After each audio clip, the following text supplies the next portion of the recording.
turakwitabye karame Nyagasani kuko duhamaganga kuri buri munsi kugira ngo dukize. Ku izina ry'Imana Data na Mwana na Roho Mutagatifu, amen.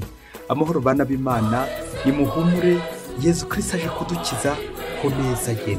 Nyagasani Yezu Kristo tuje imbere bwiza bwahanga kuri buri munsi, twebwe abarwayi kugira ngo dukize. Nyagasani ugiye gukoresha ijambo ryawe buri munsi kugira ngo udukize, ubane natwanga kuri buri munsi. Yezu mwiza, turakwinginze ngo usure abarwayi bose aho bari. Hari abari mu ngo zabo barwaye, abo bose bagereho Yezu mwiza. Yezu mwiza, ugere ku bari mu bitaro kwa muganga kugira ngo ukoreshe ba muganga maze batange imiti babwirijwe nawe. Nyagasani n'abandi bose bababaye, abenshi bihebye, hari abagiye gukorerwa operasiyo. Nyagasani abo bose ubabe hafi kugira ngo byose bize kugenda neza. Ukomeze utabare ba muganga Yezu mwiza, bavure Nyagasani ariko babwirijwe nawe kuko ari umuganga mukuru. Abarwayi bose turabakweretse Yezu mwiza, cyane cyane tukwereka n'abarwayi ba roho, abari kure yawe Yezu mwiza, abababaye, bafite intimba, abakomeje kwirara, abasinziriye, abo bose ubegereye Yezu mwiza ukoresheje ijambo ryawe rya buri munsi, maze ubakangure barusheho kubyuka, barusheho gukwegera, bagusingize, bakugarukire wo Mana nyakuri, wowe ubaho ugategeka iteka ryose, amen. Nguru y'urwandiko rw'umukiro Yezu Kristo yatwandikiye kuri wa gatatu w'icyumweru cya 30 tariki 26 Ukwakira 2022. Isomo rya mbere mu Pawulo mutatu yandikiye Abanyefezi umutwe wa 6 umurongo wa 1 kugeza ku wa 9. Bavandimwe, mujye mworoherana kubera igitinyiro mufitiye Kristo. Bana, nimwumvire ababyeyi muri Nyagasani kuko ari byo bikwiye. Ubahe so na nyoko. Mu mategeko yose niryo rya mbere rijyana n'isezerano, kugira ngo uzagire ihirwe kandi urambe ku isi. Namwe ababyeyi, ntimugakure umutima abana banyu, ahubwo mubarere neza, mubakosore kandi mubagire inama zikomoka kuri Nyagasani.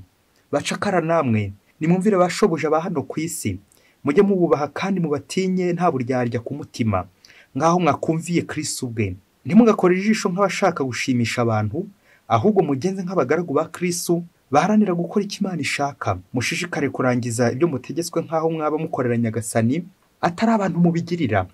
Umuntu wese, yaba umucakara yaba uwigenga, muzi ko icyiza azaba yakoze akiturwa na Nyagasani. Namwe bashebuja, mujye mubagenzereza mucyo, mureke kubakangisha ibihano. Muzi neza ko shobuja wabo n'uwanyu ari mu ijuru, we utarobanura abantu. Iryo ni ijambo ry'Imana. Zaburi ni 145. Nyagasani, ijambo ryawe ni irinyakuri. Uhoraho ibiremwa byawe byose nibijye bigushima, abayoboke bawe bagusingize. Bazarate ikuzo ry'ingoma yawe, batangaza ubushobozi bwawe, bamenyeshe bene muntu ibigwi byawe, n'ikuzo ritamanzuye ry'ingoma yawe. Ingoma yawe ni ingoma ihoraho mu bihe byose, ubutegetsi bwawe buzaramba uko ibisekuruza bigenda bisimburana. Uhoraho ni mutabeshya, akaba indahemuka mu byo akora byose. Uhoraho aramira abagwa bose, abunamiranye akabaha kwemarara. Uhoraho ijambo ryawe ni irinyakuri. Nyagasani Yesu ntabane namwe. Amagambo mu Ivanjili ntagatifu yanditswe na Luka umutwe wa 13 umurongo 22 kugeza ku 30. Muri icyo gihe Yesu anyura mu mijyi no mu nsisiro yigisha, yerekeza i Yerusalemu. Haza umuntu aramubaza ati, mwigisha, koko abantu bakeya nibo bazarokoka? Nuko arababwira ati, muharanire kwinjira mu muryango ufunganye.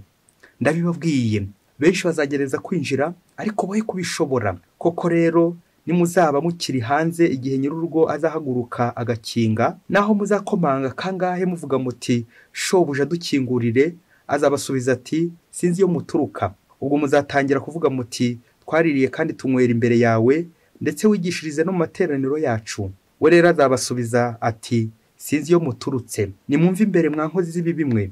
Ubwo nibwo muzaganya mugahekenya amenyo, mubona Aburahamu, Izaki na Yakobo n'abahanuzi bose bari mu ngoma y'Imana, naho mwe mwaciriwe hanze. Bazaturuka iburasirazuba n'iburengerazuba, baturuke mu majyaruguru no mu majyepfo, bakikiza ameza mu isangira ry'ingoma y'Imana. Bityo hari abo mu banyuma bazaba ba mbere, hakaba n'abo mu ba mbere bazaba ba nyuma. Iyo ni Ivanjili ntagatifu. Bityo hari abo mu banyuma bazaba ba mbere, hakaba n'abo mu ba mbere bazaba ba nyuma. Amen, amen, amen. Bakristo bavandimwe, Yezu Kristo akuzwe. Yezu Kristo nataha iwacu maze aganze. Yezu Kristo aje kudukiza, adukiza uburwayi bwacu dufite. Buri wese rero najye ku kibuga yaze guhatambuka, maze amugirire neza, amukoreho maze amukize. Yezu nunkoraho ndakira. Umunsi umugabo yagiye gutembera mu ishyamba, ageze mu ishyamba abona shitani iryamye, ngo hari nijoro. Wa mugabo ngo agira amatsiko menshi, yibaza uburyo shitani koko yaryama bene icyo gihe ijoro, kandi aribwo shitani nyine ikora. Nuko ngo arayegera arayibaza ati, ni wowe shitani? Undi ati, yego ni njyewe. None si kuki uryamye wari usinziriye kandi ari nijoro? Nuko ngo shitani iramusubiza iti, yo urabizi abantu mwabaye abana beza, ubu ngubu usigaye nanjye ntora agatotsi nkiryamira, kubera ko musigaye mukora ibyo nakagombye gukora. Babyeyi dusigaye dukora ibyo shitani yakagombye gukora, niyo mpamvu shitani isigaye yisinzirira. Wa mugabo ntumbaze ibye na shitani ko akomeje kubaganira aho ngaho. Ngo kuko bakristo bavandimwe, wowe nanjye dutumiwe na Yezu, wasanga hari imirimo shitani twadukiriye. Shitani ikaba yiboneye akaruhuko, ikaba nayo iri kwisinzirira yiryamiye iri kuruhuka. Akaruhuko kwa shitani bakristo bavandimwe, wasanga wowe nanjye twarahaye shitani akaruhuko. Kubera iki? Ibyo shitani yakagombye gukora asigaye bintuma cyangwa akabigutuma. Naba ngeze kure. Bakristo bavandimwe, amasomo y'uyu munsi aje kudukebura kugira ngo dukire. Amasomo umusaruro aryoshye cyane ngo tujye gutondagura inshinga yitwa niyo ngingo remezo yacu, kutirara. Umukristo yiraye, shitani nawe arasinzira akabona agatotsi. Iyo umukristo ari gukorera shitani yibonera akaruhuko nyine, ngo ko kuregeza, ngo ko kwirara. Mukristo muvandimwe, aho uri hose, ngo yino hamwe nanjye hanga kuri buri munsi tuze gutondagura iyi nshinga mu bihe byose, impitagihe, indagihe ndetse n'inzagihe n'ibindi bihe byose waba uzi, dutondaguremo iki? Iyi nshinga kutirara. Mbega abakristo birara. Ngaho rero amasomo kizimi byacu duteguriye adusaba kugira gute gutirara. Mu isomo rya mbere turi kuzinikana Paulo mutagatifu uri guha abanyefezi impanuro zijyanye no gushinga urugo, zijyanye n'imyubakire y'urugo, zijyanye n'inshingano zo mu rugo. Ejo twumvaga umugabo n'umugore, Paulo mutagatifu aha inshingano, umugabo agakunda umugore we n'umugore akubaha umugabo we, byose bakamagirirane mu rugo rwabo kugira ngo urugo rutere imbere. Uyu munsi noneho turumva abarerwa.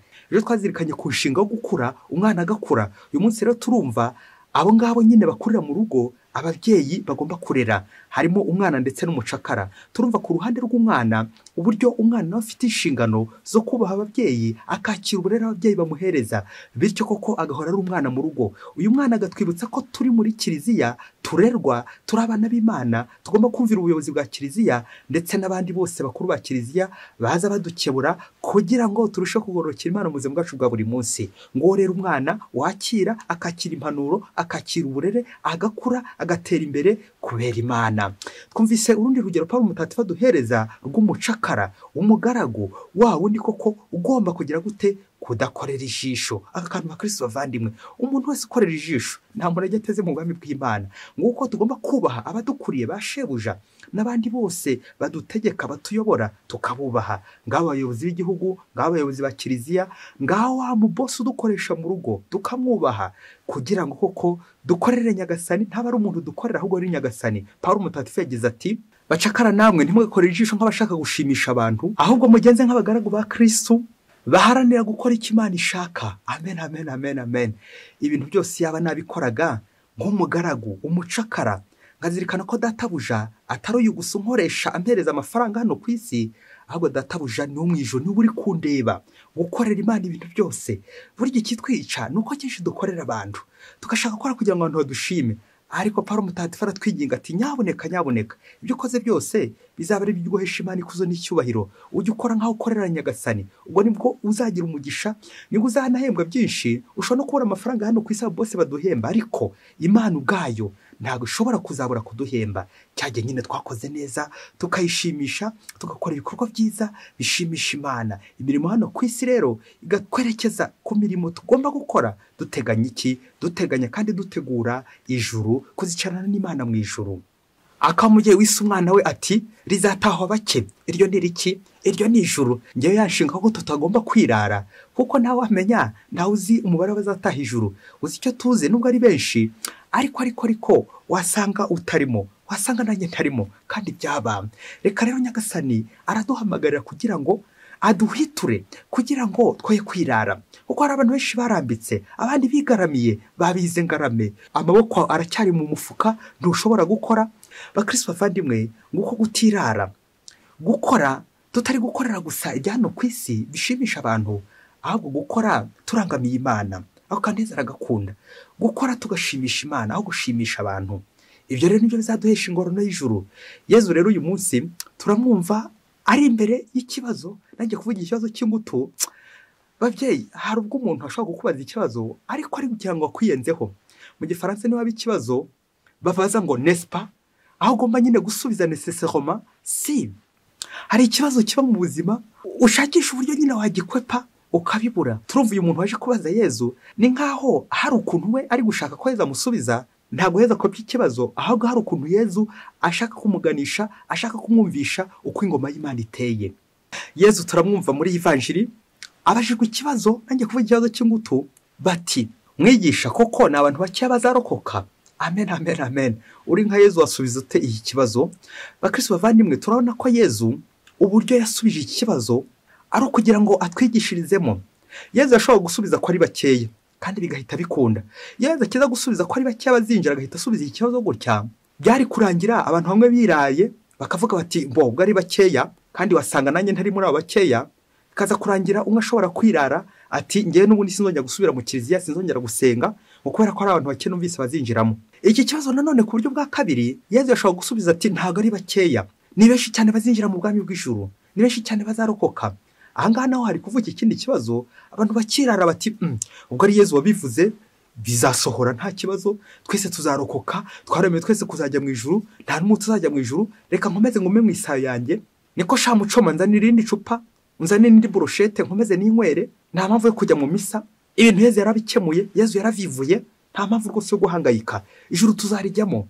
Aha ngizo position ebyiri zabakeya cyangwa benshi Yezu atagombaga gusubiza nyine. Kubera iki? Kugira ngo abantu batirara, batirata, bakiryamira, bakisinzirira, bityo bagaha shitani nyine akaruhuko.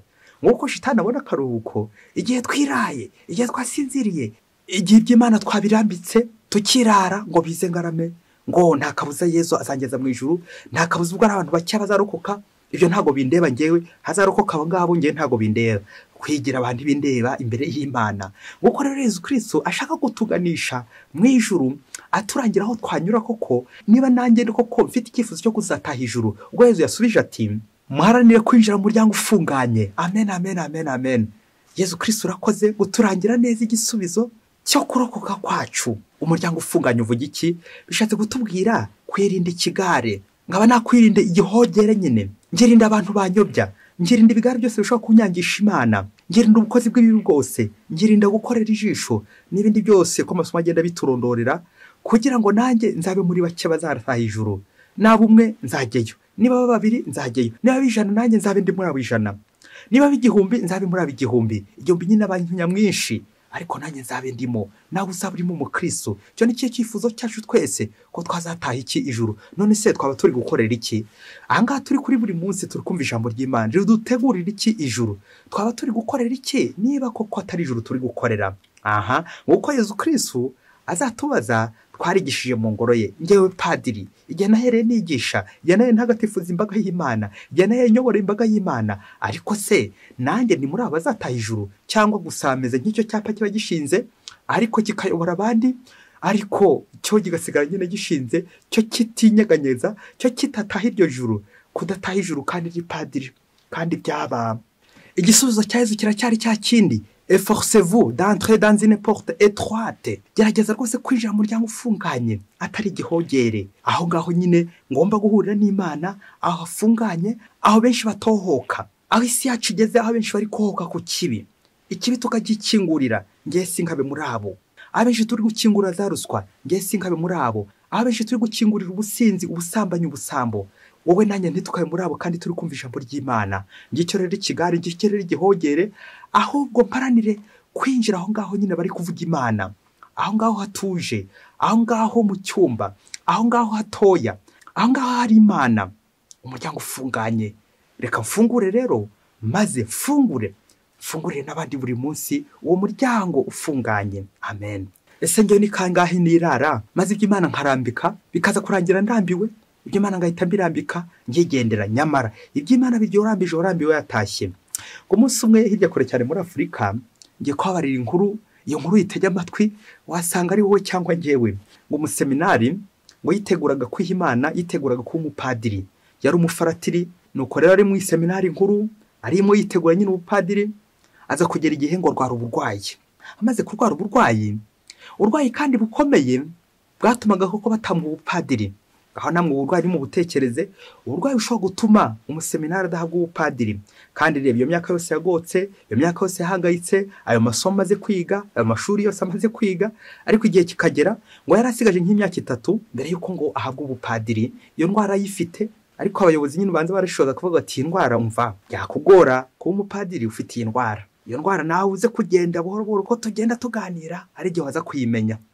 Nuko rero umufaratiri aricara yibaza uburyo bwose yagotse n'uburyo bwose agiye kurata ubupadiri. Nuko igihe kimwe kiza kugera, bagenzi be biganaga bajya kubaha amabaruwa yuko bagiye kuba abapadiri. We rero aragenda nawe nyine abaherekeje, we bamuha ibaruwa yo kumuhagarika gutaba padiri. Babyeyi murumva icyo gikomere, ujyanye na bagenzi bawe bagiye kubaha ibaruwa yo guhabwa ubupadiri, none wowe ko mwiganye we baguhaye ibaruwa yo kuguhagarika kudahabwa, kudakomeza inzira.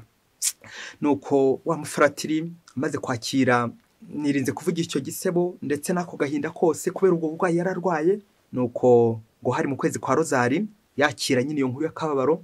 Nuko aratangira afata ishapure, arasenga ababyeyi, akora noveni, ishapure akayihozamo buri munsi, asenga avuga Rozari rwose, atakambira umubyeyi Bikira Mariya ati mubyeyi Bikira Mariya koko iyi ndwara koko igiye kumbuza ubupadiri. Nuko ko yasabaga Bikira Mariya ababyeyi mu byumve, umwaka urashira, bagenzi be bahaga ubupadiri, wari aho ngaho nyine iyo ndwara nyine arategereje ko yakira, kubera ko bari babaye bamuhagaritse n'ubundi. Arakomeza arasenga, yewe ubanza yaratabaje n'abandi ati mumfashe gusenga rwose, umva iki kintu natangiye nkorera none sinkigezeho. Wa museminari arakomeza arasenga. Kimwe cyaje kugera ku gitangaza, na shapure mu gihe Bikira Mariya ya Rozari yari yarafashe koko nk'akabando agiye kwishyigikiriza kugira ngo asabe Nyagasani amufashe rwose iryo sakamento azarigereho, nubwo abandi bari bari kumwe bamusize. Nuko embomate igihe kimwe kiza kugera kubw'igitangaza ababyeyi, Imana ikora ibitangaza binyuje ku mubyeyi Bikira Mariya. Wa museminari ya ndwara yararwaye irakira. Ya ndwara imaze gukira nibwo nyine abaje bashinzwe kumurera koko babonye ko iyo ndwara yakize nyuma y'imyitozo yindi bamuhaye buriya. Nuko igihe kimwe kiza kugera, noneho bamuha ibaruwa nawe imuhesha ubupadiri, kuko nyine ya ndwara yari yakize koko, indwara yo kumuza kuba umupadiri. Nuko rero embomate igihe kigeze, wa museminari aba umupadiri. Ku munsi w'ubupadiri mwumva ibyahabaye babyeyi, ibyo bitangaza by'Imana byose Imana imukoreye hamwe n'umubyeyi Bikira Mariya. Nuko ku munsi yahabwaga ubupadiri baza kumuha ijambo. Ngaho nawe mubyeyi tekereza ijambo wavuga bicyamara gukora iki gitangaza hamwe n'umuhungu we Yezu Kristo, wabwira icyo bateraniye aho ngaho yeza gukora iki gitangaza, wabwira icyo abantu bateraniye aho ngaho kugira ngo ushimire Imana ikoze ibitangaza ikawugeza kuri uwo muhamagaro. Nuko wa mupadiri mushya agiye gufata ijambo amuhaye, avuga iyi nteruro ikurikira, mwumve babyeyi. Ati interuro nagombaga kwiruka ndayirangije mbugezeho. Asubiramo inshuro 3 iyo nteruro, interuro nagombaga kwiruka ndayirangije mbugezeho.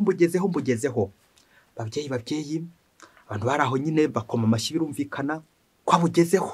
Ariko abantu bamwe basigara bibaza kuki ari interuro akoresheje, nta no gushimira koko bijemo. Nuko rero muri iryo joro babyeyi munyumvire ikintu cyabaye. Muri iryo joro ubwo yagombaga kubyuka asoma nyine misa y'umuganura, haza kwaduka indi groupe y'abagenzi be iramutwara muri iryo joro, bajya gusangira. Ubwo bakomeje muri iryo joro basoma kuri 5 kugeza n'ubwo banditse 8. Ubwo rero babyeyi mwumve icyakurikiyeho, wa mupadiri wacu mushya kubyuka mu gitondo biramunanira, akomeza gusinzira kubera ko nyine ya groupe yari yamutwaye. Yakomeje kuba muri icyo kigare, biza kurangira byuka nyine ubanza atari kubona. Nuko isaha ya misa iragera, ikoraniro ry'abakristo riri mu kiliziya ritegereje nyine umupadiri mushya. Isaha ya mbere irashira, iya kabiri irashira umutegereje. Padiri yarari hehe? Yari yasinziriye, ibitotsi bikomeye. Nanjye kuvuga nka bya bindi Adamu yasinziriye. Nuko rero guhera ubwo siniyo mvuga ukuntu misa yaje kurangira, ariko iyo nshaka kuvuga n'uburyo umupadiri nyine yakomeje kwizirika kuri ba bagenzi be, cya kigare ya groupe, cyo kigurupe kimukurura ibyo bitotsi by'urudaca, agasinzira kugeza igihe n'isaha ya misa nyine atayibukiye. Iminsi iri kubita, umupadiri mu bwo buzima, nanjye kuvuga ubwo buzima bwo gusinzira cyane. Ngaho namwe babyeyi nimundebere uyu mupadiri mushya, wasanga ari njye, wasanga ari wowe, usinzira ibitotsi bikomeye kandi ari umupadiri. Nuko rero uko yakomeje kwibukiranya nteruro yavuze ku busaseridoti ahabwa ubupadiri ngo ntiyanagombaga kwirukana yarangije mbugezeho. Nuko abayobozi bipfuka mu maso kuko nyine ya ndwara yari yararwaye yatumaga batanga umupadiri imbere hose yongeye kugaruka. Furi iyi ndwara niyihe mubyeyi? Iyo ndwara ngo yari gusinzira cyane, ngo yarasinziraga cyane akirwa aryamye ntakora ubutumwa. Ngiyi ndwara itumaze bakristo bavandimwe yo gusinzira cyane ntitujye mu butumwa. Bakristo bavandimwe, ngizo zarucitse nambutse après moi le délige, nguko nshobora kwibwira ko nageze ku musozo kandi ngeze hagati ngahita mparika. Ese padiri we, wihaye Imana we, frère maser padiri, wagize ngo kuba warahawe iryo sakramentu ngo urangije intera nyine intera y'ubutagatifu wayirangije wageze mu ijuru? Oya, ahubwo nutarwana nudakomeza intambara ya roho, bya bindi Yesu avuga ati nimuticuza muzapfa kimwe nabo. Ngo kuko ntagomba kwirara ngo narashyikiriye nshyikira imitungo nshyikira ibintu ariko bikaza kurangira ndi kwirara, nyamara nyazirikana ngo sindashyika.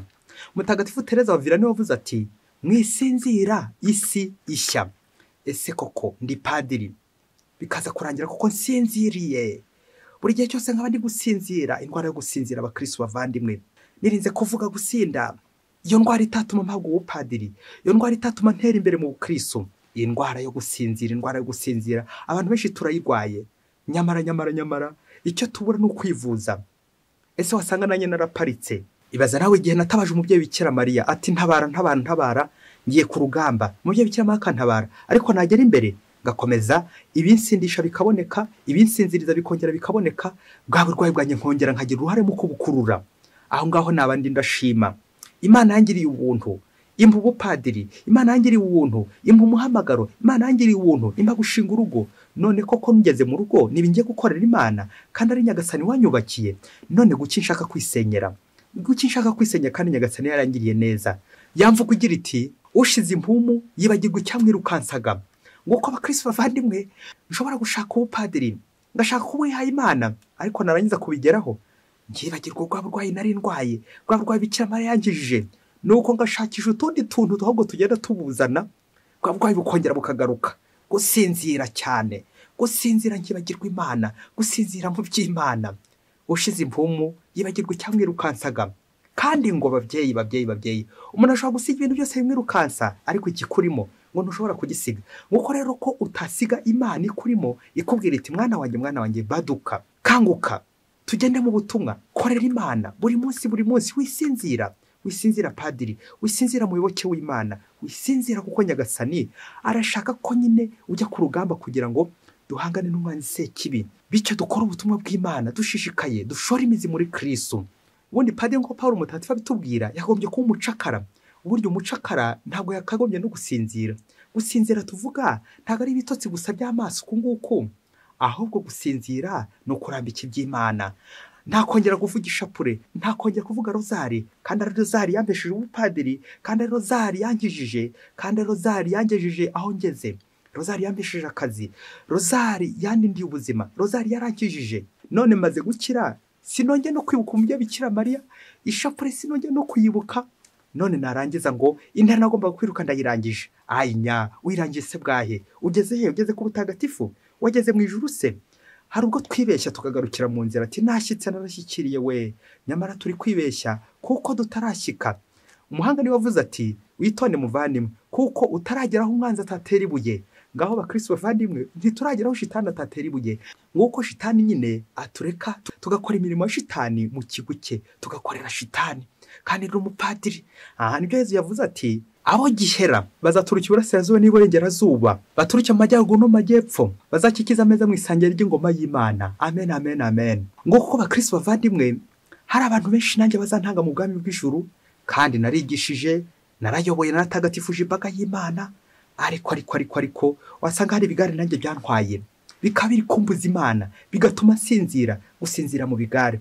Erega mubyeyi, umuntu ushinzwe abandi, padiri, muganga, mwarimu, umubyeyi ndetse n'abandi benshi mufite inshingano, abashumba, ntabwo mwakagombye gusinzira kandi isi yacu iri gushya.